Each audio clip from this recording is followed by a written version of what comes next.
The forest had always whispered to Ilara, its secrets carried on the wind, its shadows beckoning with a mysterious allure.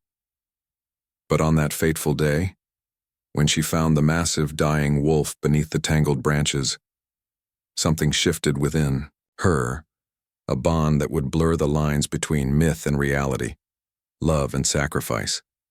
Little did she know, the choice she made to save him would not only change her life, but the very fate of the village she called home. The forest had chosen her. But the cost of saving it might just be more than she could bear. The air was thick with the scent of pine and the earthy dampness of the forest. Ilara, a 12-year-old girl with fiery red hair and an inquisitive spirit, wandered deep into the woods that bordered the village. Her grandmother, the village healer, had often warned her to avoid the woods, especially on days when the wind howled like a lost soul. But Ilara was not one to be told what to do. She felt a strange pull towards the forest, as if something or someone was calling her. As the sun began to dip below the horizon, casting a golden glow across the trees, Ilara stumbled upon something unexpected, a massive, injured wolf.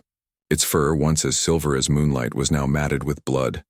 The wolf's large, haunting eyes locked with hers. Ilara's heart raced, but she didn't flinch. She had heard stories of the great wolf, a creature that had roamed the lands for centuries. Some said it was cursed, others said it was a guardian of the forest, but no one had ever seen it up close. The wolf let out a low, painful growl, its body trembling.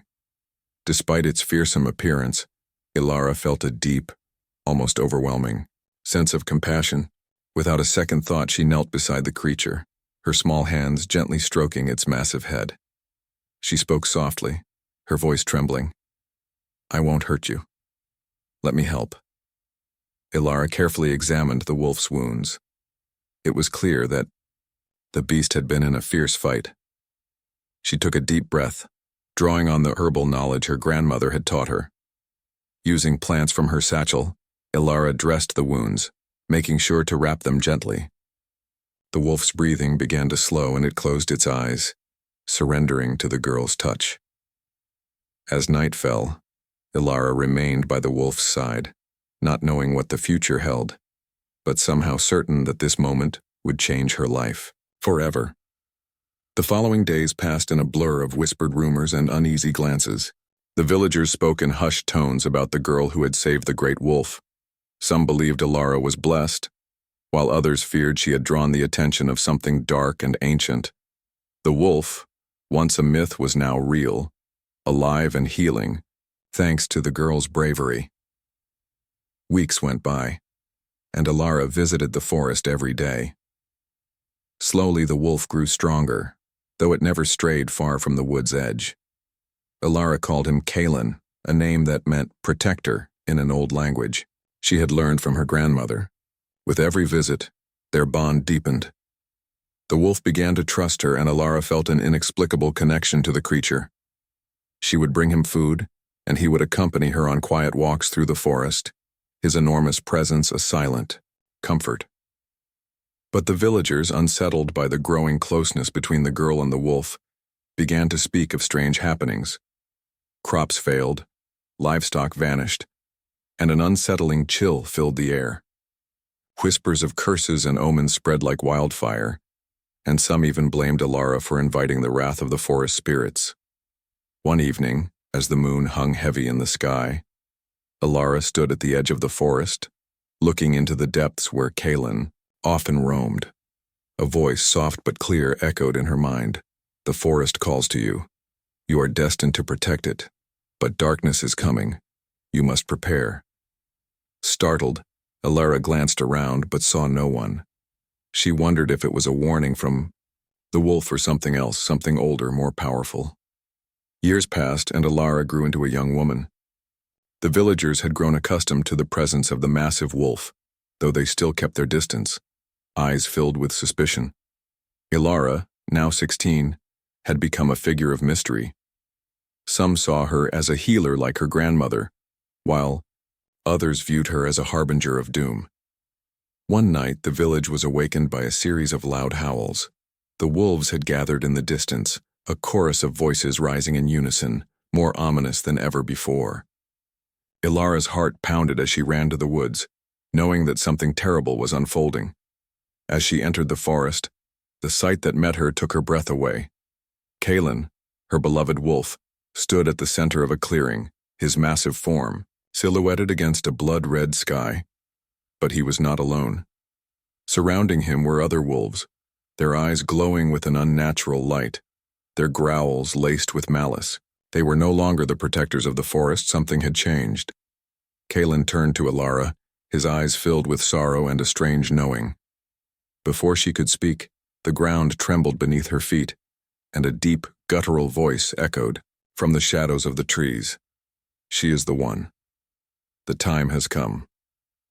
A massive figure emerged from the forest, an ancient, twisted creature, neither man nor beast, but something far darker. It was the spirit of the forest, long believed to be a myth, and it had come to reclaim its dominion. Kalen stepped forward, standing between Ilara and the creature. His body trembled with the weight of something greater than himself. "This is your trial," Kalen said, his voice like a whisper in her mind. "The forest chose you, but you must choose now. Stand with me or stand against us." Ilara felt her heart break. She had saved Kalen, and in doing so, had unknowingly tied her fate to the forests. But the price was more than she could have imagined. Thus night was thick with tension. The village was unaware of the catastrophe unfolding at the forest's edge. Only Ilara, Kalen, and the ancient spirit remained in the clearing. The wolves surrounded them, their eyes filled with an unholy hunger. The spirit's form shifted and it loomed over them, a dark shadow that swallowed the light of the moon. "You are the key," the spirit whispered, its voice 1,000 voices in one. "The forest is dying, and you are the only one who can save it or destroy it." Ilara's mind raced. She had always believed in the balance of nature, that the forest and the village could coexist, but now the truth was clear. The forest was dying, but it wasn't the villagers who had caused it. It was the imbalance within the forest itself. The wolves, Kalen included, had been corrupted by a dark force, a force that had festered in the heart of the woods for centuries. Kalen, sensing her hesitation, spoke again. "You must decide, Ilara. You are the protector now. This is your inheritance. You are of both worlds, neither fully human nor fully creature. You must heal what has been broken or watch it crumble." The wolves howled, a deafening sound that seemed to shake the very foundations of the earth. Ilara's hands trembled as she stepped forward, her heart torn between her loyalty to Kalen and her love for her village. With a deep breath, Ilara closed her eyes. She felt the power of the forest, of the earth beneath her feet, and of the wolves who had once been her protectors. She reached deep inside herself, and with a voice that rang with authority, she spoke the words her grandmother had taught her, the ancient language of the forest. The wolves fell silent, and the spirit hesitated, its twisted form shifting in uncertainty. "This is my choice," Ilara said, her voice steady and filled with resolve. "I will heal the forest. I will save the wolves." A brilliant light erupted from the center of the clearing, and the ground trembled once more. The wolves, Kalen included, fell to their knees as the dark force was purged from the forest. The ancient spirit, freed from its corruption, bowed its head in acknowledgement. When Ilara returned to the village, it was as if the earth itself had breathed a sigh of relief. The crops grew once again, the animals returned, and a peace settled over the land. The villagers, though still wary of the girl who had saved the forest, could no longer deny the truth. Ilara was no longer just the girl who had healed a dying wolf. She was the protector of the forest itself. Years later, long after Ilara's grandmother had passed and the village had flourished, a new legend arose. A legend of the young girl who had saved a dying massive wolf, and in doing so, had healed the balance between the village and the forest. And though the village would never forget the darkness that had once threatened to consume them, they also knew that Ilara's bond with the wolves and the forest was unbreakable. For Ilara had not only saved the wolf, she had saved them all. Ilara's journey wasn't just one of survival, It was a testament to the power of choice, the strength of bonds, and the sacrifices we make for the ones we love. Now, as you stand on the edge of her world, ask yourself, what would you risk to protect the balance between light and darkness?